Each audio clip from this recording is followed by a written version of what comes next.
So the United States has a lot of problems. This administration is facing off with crises in Iran, Saudi Arabia, the Gulf, Syria, Venezuela with the Russians. But really what is happening is that we need to get it cleared at home. We need to have a unity over our national security vision. At this point in time, I may say we don't have that unity. So focus should be first at home to make sure that the mainstream political forces agree that we should not be part of the Iran deal, agree that we should be fighting ISIS and Al-Qaeda, and agree also that there is an ideology out there we need to confront. If we don't have that agreement, I think it's going to be much more difficult for our foreign policy to have results. Well, stocks are falling after President Trump says that the United States is going to impose an additional 10% tariffs. This on the $300 billion in Chinese imports that aren't tariffed yet. Joining me now is Fox News national security analyst Waleed Phares. You know, Waleed, really interesting because when the delegation came back, both sides, China and the United States, put out a communique saying that the talks were constructive, but there was nothing about Huawei, which has become serious bone of contention. Maybe that angered China, but on the other side of this, we know President Trump's upset because they haven't lived up to the lowest, anticipated promises they've made. How does this change our dynamics, particularly on a national security front? Very many areas will be affected. But first of all, let me ask Charles, are we here in Washington and maybe in New York united on how to deal with China?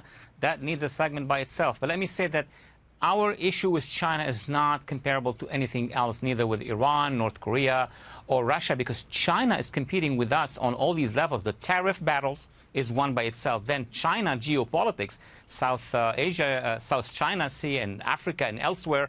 And of course, China can become an ally of our foes, such as buying more from Iran oil if they can break that measure that we are having with them, coordinating with Russia. So China is really becoming the main competitor that we have in the international scene now. There's no doubt about that. And of course, they've spread their presence around in part to their debt diplomacy and other measures. This reverse Marco Polo Silk Road thing, which has lured a lot of our European allies into this as well. It seemed like some may be picking Chinese money over their long-standing friendship with America.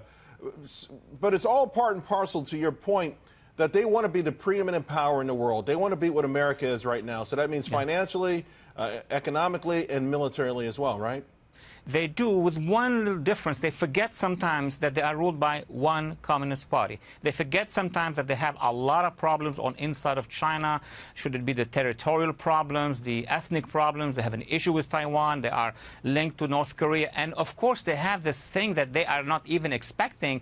Their own society, by getting all these goodies and all this technology, at one point in time, are going to refuse the older generation. So China, within the 10 years to come, may find a lot of problems in its domestic politics as well. Yeah, I mean, we know about their success and they're minting millionaires, but we also know there are hundreds of millions of folks who still haven't joined in that economic revolution. And those who have, to your point, they want democracy, they want independence. In fact, our biggest allies over there probably would be the independent business community, wouldn't it?